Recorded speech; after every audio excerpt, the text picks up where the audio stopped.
Thanks for having us. Thank you for having us. Of course, it's such a scary time that I think that, having some time with you guys makes the most sense for all of us to get some information. Just a couple of questions quickly to you, Dr. Tedros. I know you have to head out soon because you're dealing with one of the worst pandemics we've seen. One question directly to you is, do you think that the countries are doing enough to protect their citizens? Yeah. Thank you, Priyanka. This is a great opportunity for us. And I remember when we met for the first time in Davos, yes, at the World Economic Forum, through our friend Hugh Evans, yes, the CEO of Global Citizens. So it was really great meeting you there in person and now virtually. Thank you so much. We're really proud of what you're doing, and thank you so much. Of course, anything I can do, sir. Thank you. And you said scary times, and of course, very, unprecedented challenge. But I also believe that with strength, courage, and unity, we can overcome it. I think this challenge can bring the best of us. And if you remember in Davos, that's what we said. And we were together in that evening, and we said, yes, I think solidarity, unity, strength, and courage will really overcome this challenge. So, Dr. Tedros, are you seeing enough solidarity, you feel, in the world right now? So, from countries, we see now more and more action. One thing we have been asking for is political commitment, strong political leadership, whole of government approach, whole of society approach. Mm-hmm. And many countries are already delivering that. The highest leader in many countries, the head of state or head of government, is leading the response, which is very important because this pandemic cannot be addressed by just one sector or the health sector. It needs all government sectors to be involved, the civil society to be involved, absolutely, the private sector to be involved, and not only that, the whole society to be involved. This response should be owned not only by the government, private sector, but by the citizens also. This is everybody's business. And we're seeing positive developments, but there are still gaps and we have to do more.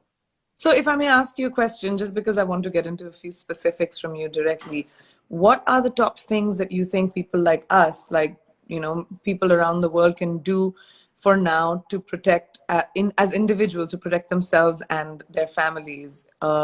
Is social distancing, staying away from anyone, right? Yes. By the way, social distancing is one of the tactics, but many people are not comfortable with that phrase. And we can call it physical distancing. Okay. Because even when we're physically a bit distanced, we have to be together socially. We have yes. to be together in spirit. So the physical distancing is one.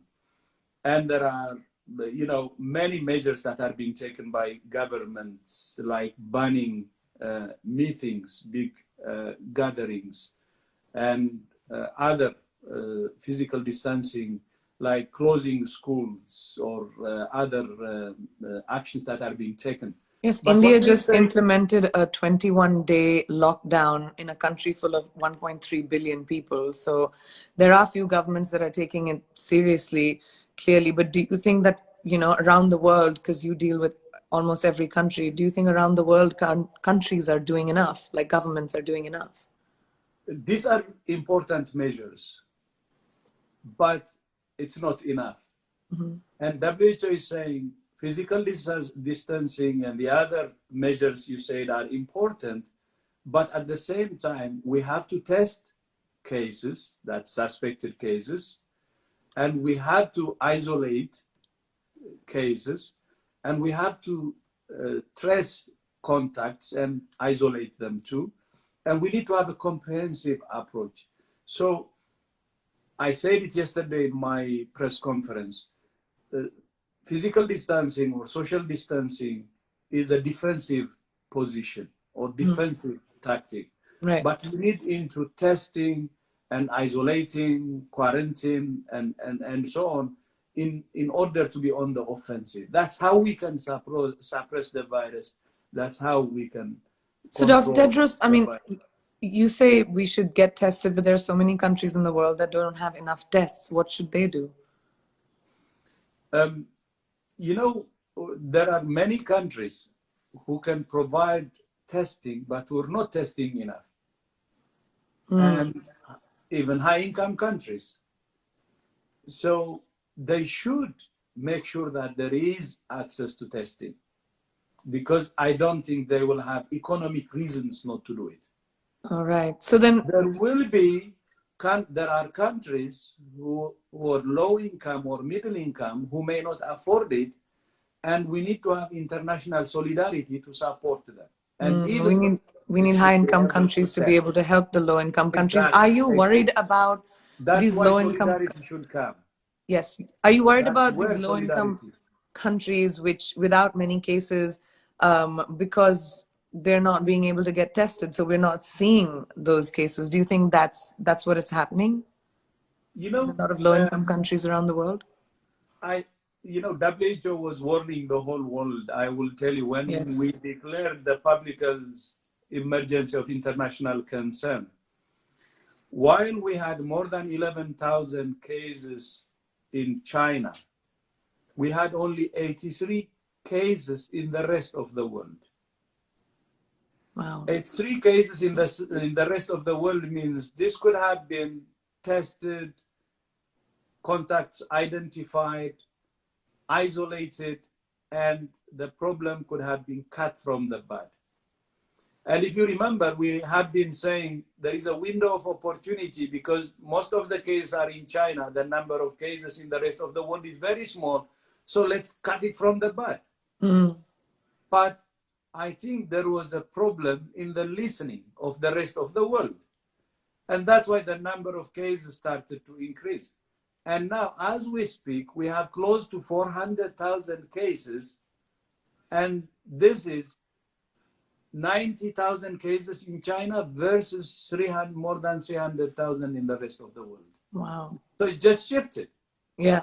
So imagine, when we declared emergency by WHO, it was 11,000 in China versus 83. And it became the opposite in the rest of the world. Now it's upside down.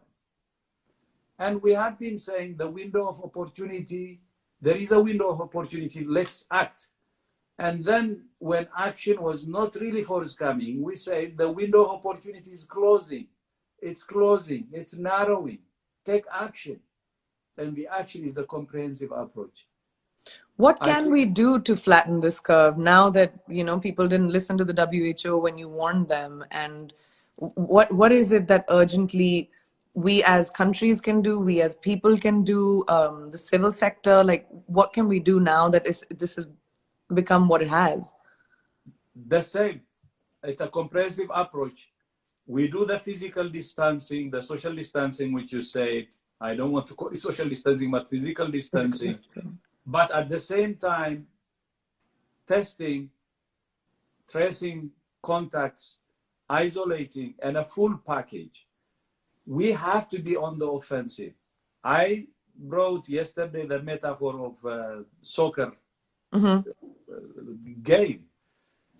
You cannot win a game if you're on a defensive position. You have to be on the offensive to win.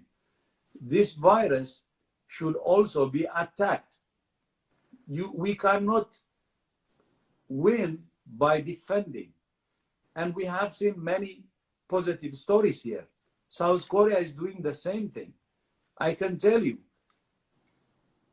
in mid-February, South Korea was reporting close to 1,000 cases per day.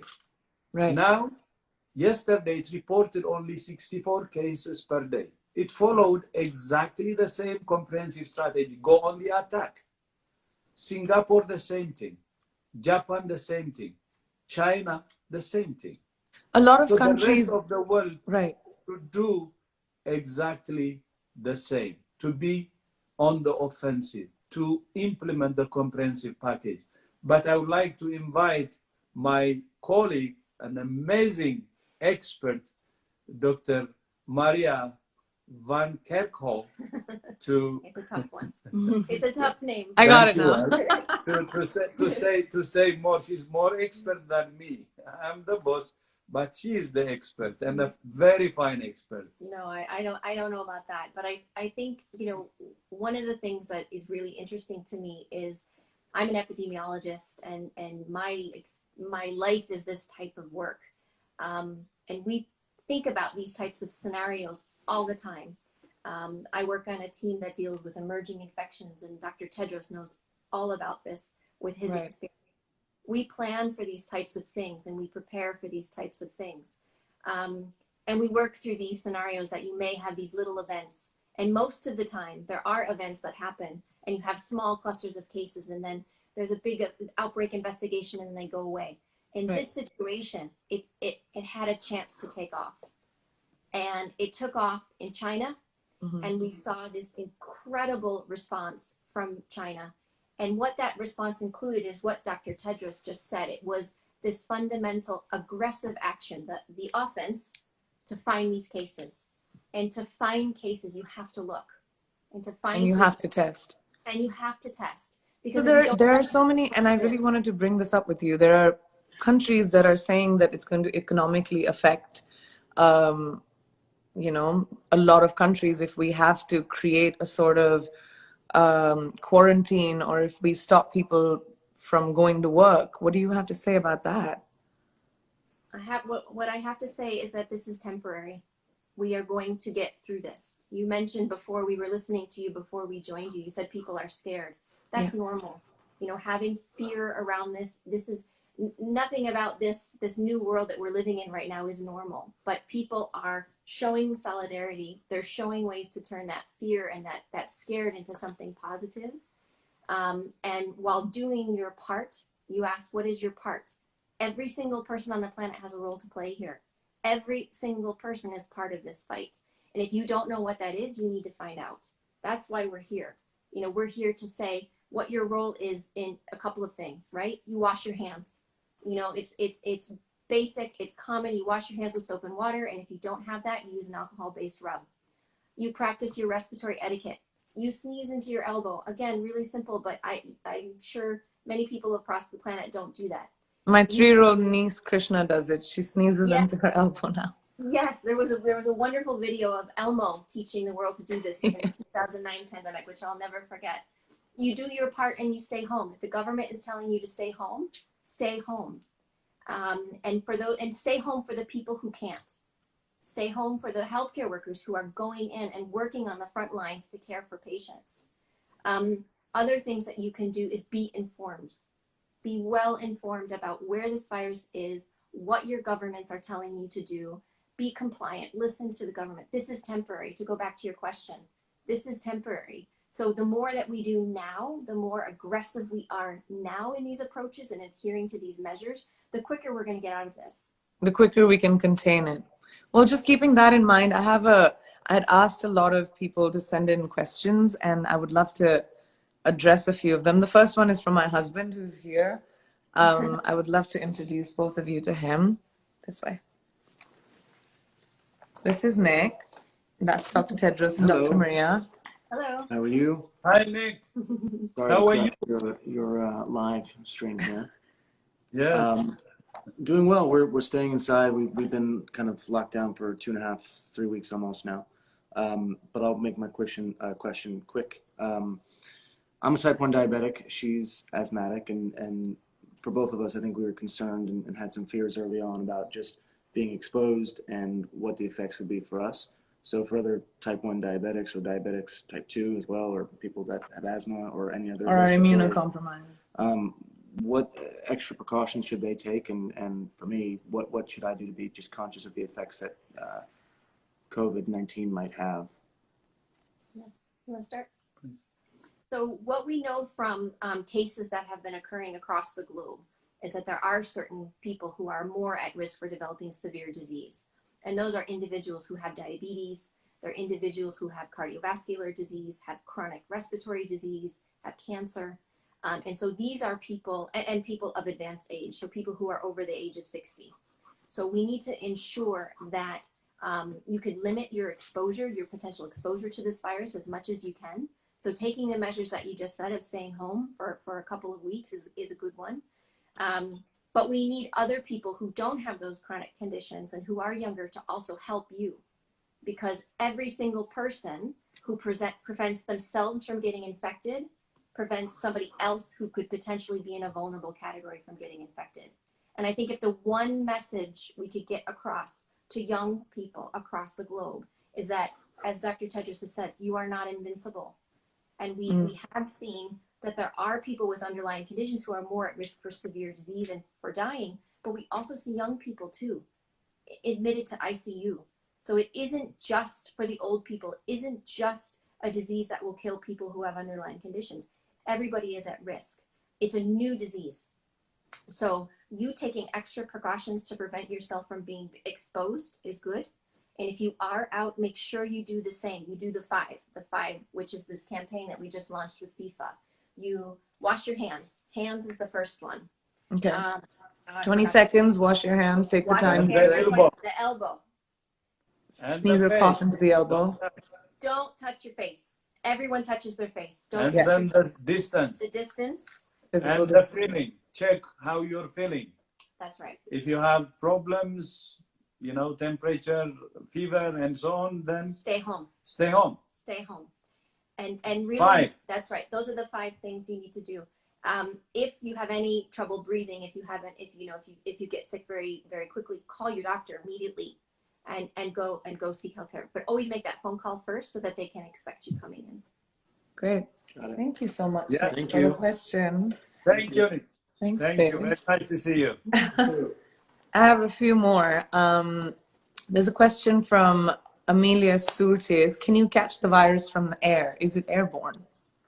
The virus is not airborne. Okay. So the virus is spread by what we call droplet, which is basically little particles of liquid that come out of your nose and your mouth when you talk or sneeze or cough, which is why you have to do this. And those particles need to reach somebody's eyes, nose, and mouth. And so that's the only way you can contract it. So That's guys, right. that is something just that you guys need to know, that please don't be afraid. There's a very specific way in which this virus can be transmitted, and it's not through air, it's not through food, it's not through animals, right? It's not through food, it's not through animals. But the other thing I want to mention is that it could be through contact, fomites we call, which is basically when those particles get on a surface, like a hard surface like this, if you touch it and the virus is there, and then you touch your eyes or your nose or your mouth, you can get infected that way. So if someone coughs into their hand and touches the table, and you touch the table and touch your eye, you can get it. But that's a barrier. It doesn't mean because you touch the table, you're infected. You still have to touch your eyes. So if you wash your hands, use the alcohol rub, you kill the virus. The virus is gone. That is a great question. Another question I have from @Divya_Jyoti. If you have recovered from Corona, can I get it again?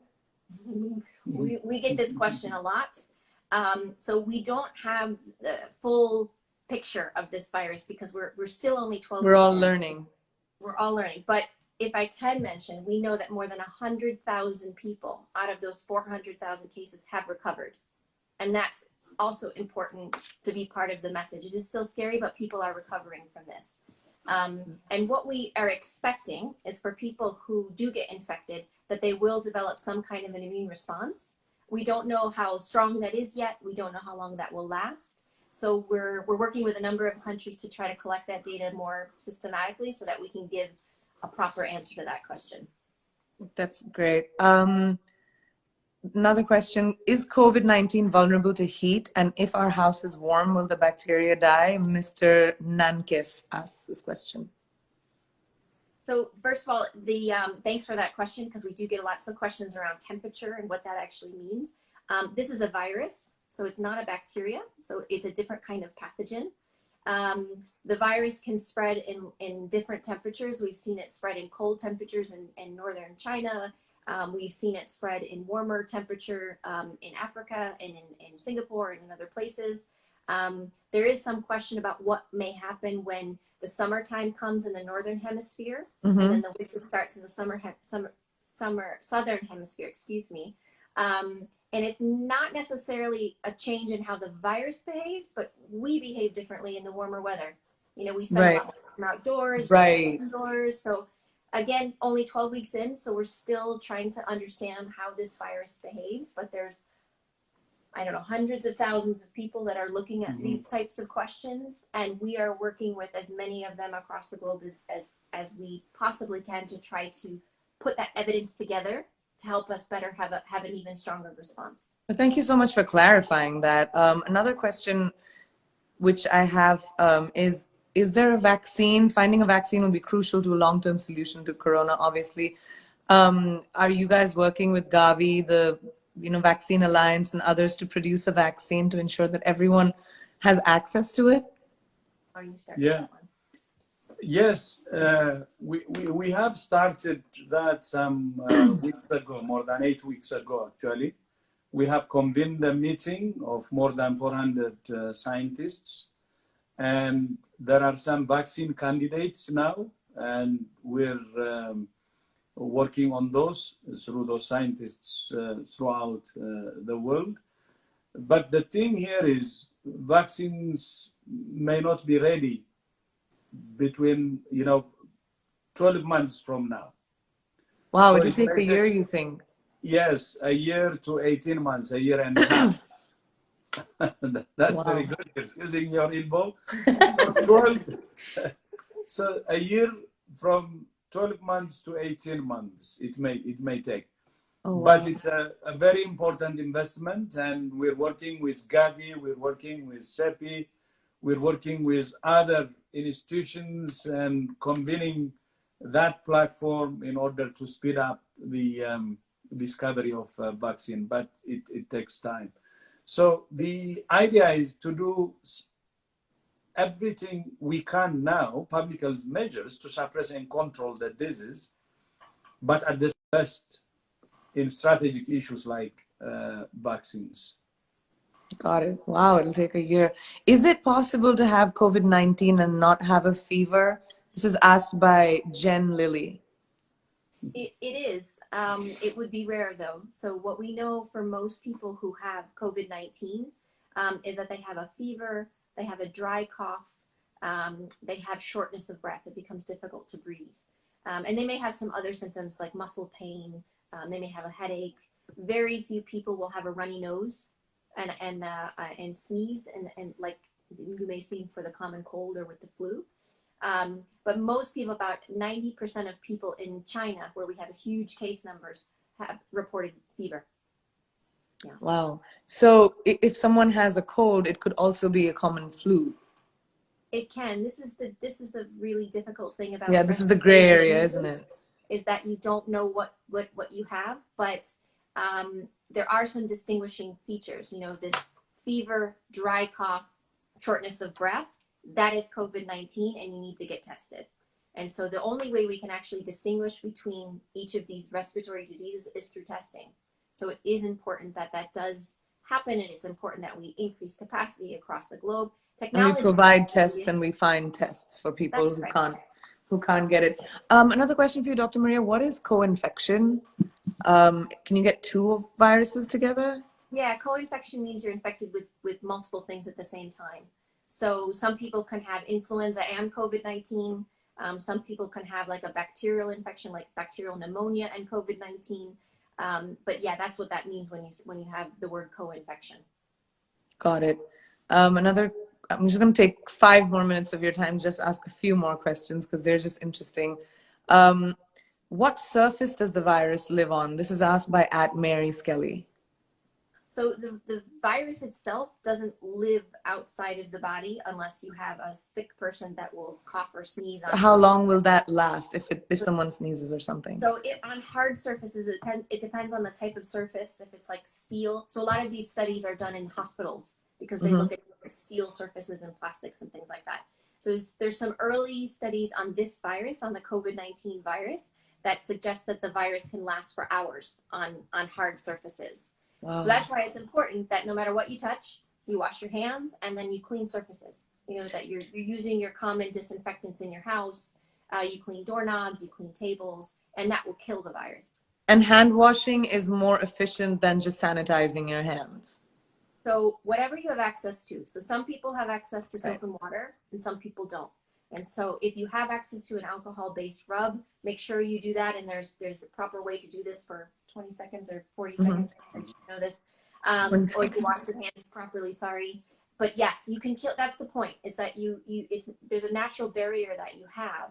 And to wash your hands and to use that alcohol-based rub, even if you touch an infected surface, you can kill that virus. And thank you for accepting the challenge, by the way. I did. I have to do my 20-second. I have to find a song. I'm going to do it today.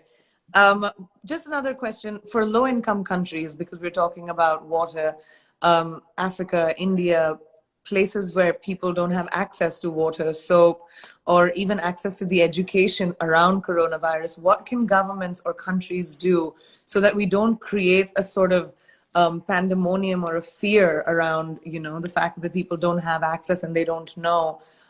What can we do to support people who don't have the access to water and soap?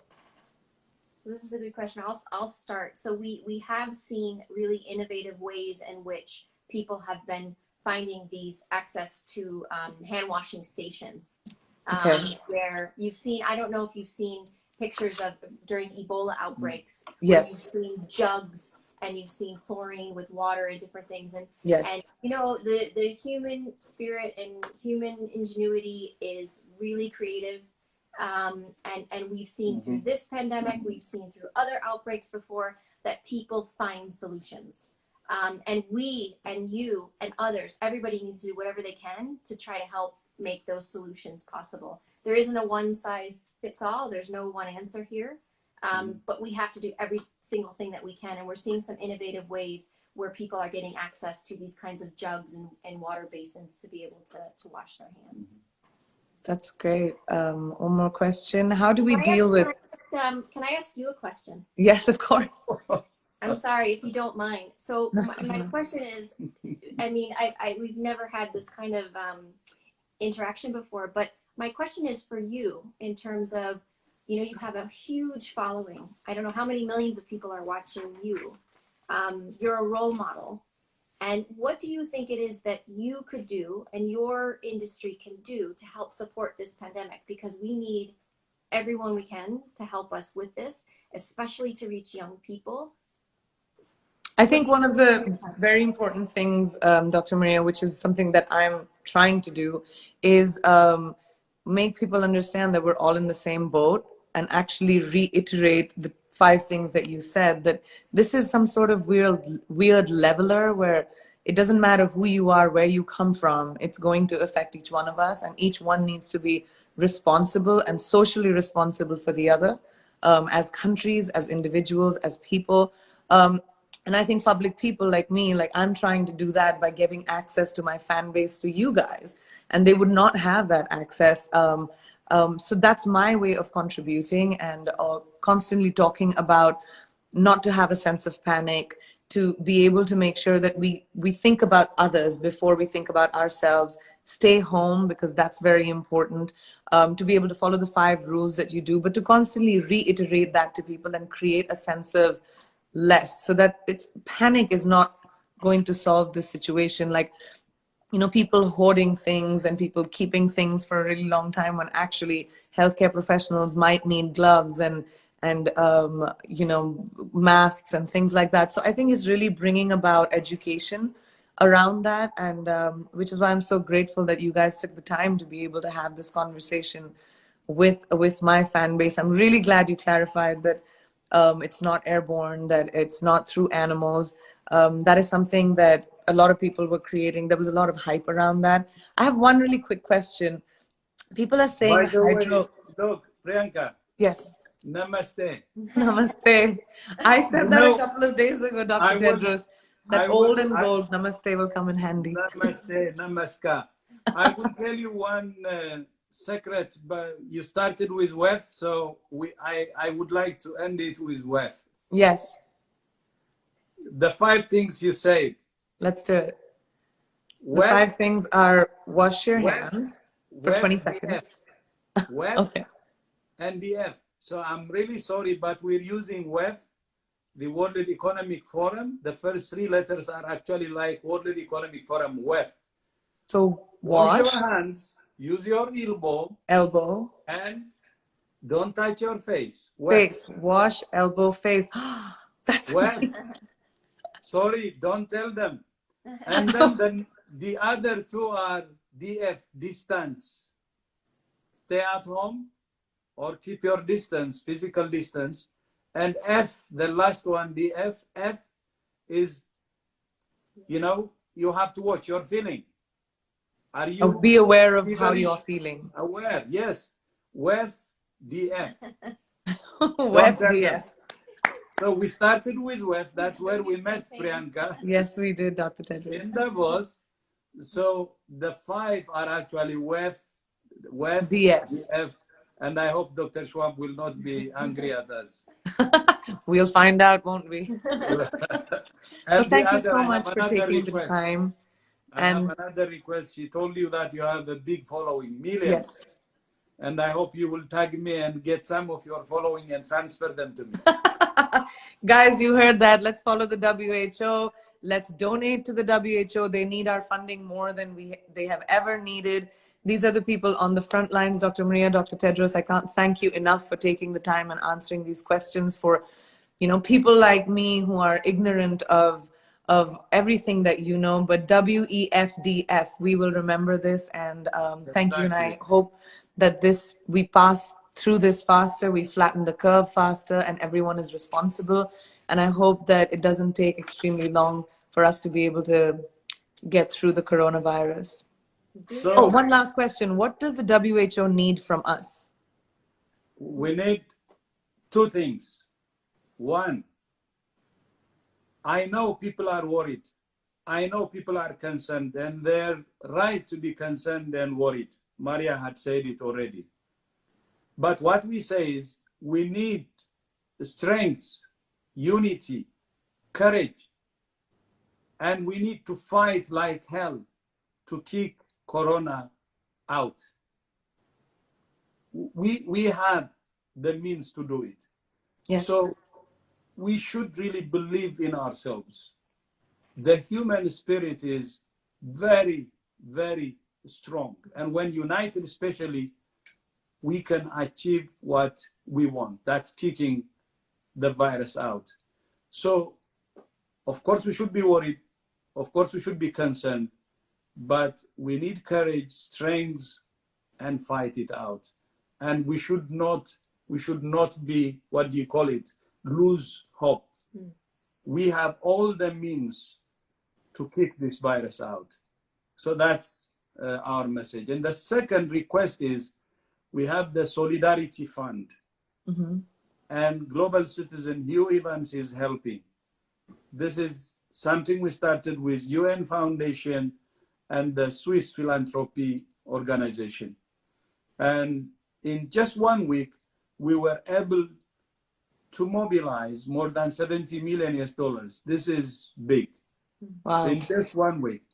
And wow. we would still ask, all your funds and others to contribute to the fund, because it's the solidarity that can help us to kick this virus Well, out. you heard Dr. Tedros, guys. The Solidarity Fund, we've already donated. Global Citizen is taking a big part in it.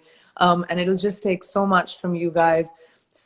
Just listen to what Dr. Tedros said and Dr. Maria said is WEF. DF. DF. WEF, DF. F5. We got it. The Solidarity Fund, and thank you so much, and thank you for doing the work that you're doing. Thank you to everyone out there who are on the front lines doing this for us. And let's do what we can do, you guys. Let's make sure we stay home, be aware of ourselves, practice what we need to do in terms of sanitizing, in terms of hand washing, and keeping a little bit of physical distance from people. I can't tell you how grateful I am to both of you for taking this time, and to all of you, almost 45,000 people who are watching this live. Thank you so much. And a namaste. Thank you. Namaste. The fight is everybody's business. That's exactly what you said, and I fully agree. We fully agree. Thank you so much. Thank you. Thank you, guys. Thank you, everyone. Thank you. Bye. Thank you. Bye-bye. Namaste. Namaste. If you want another amazing video highlighting excellence in the Indian community, check it out right there next to me. I think you'll enjoy it. Continue to believe, and I'll see you there.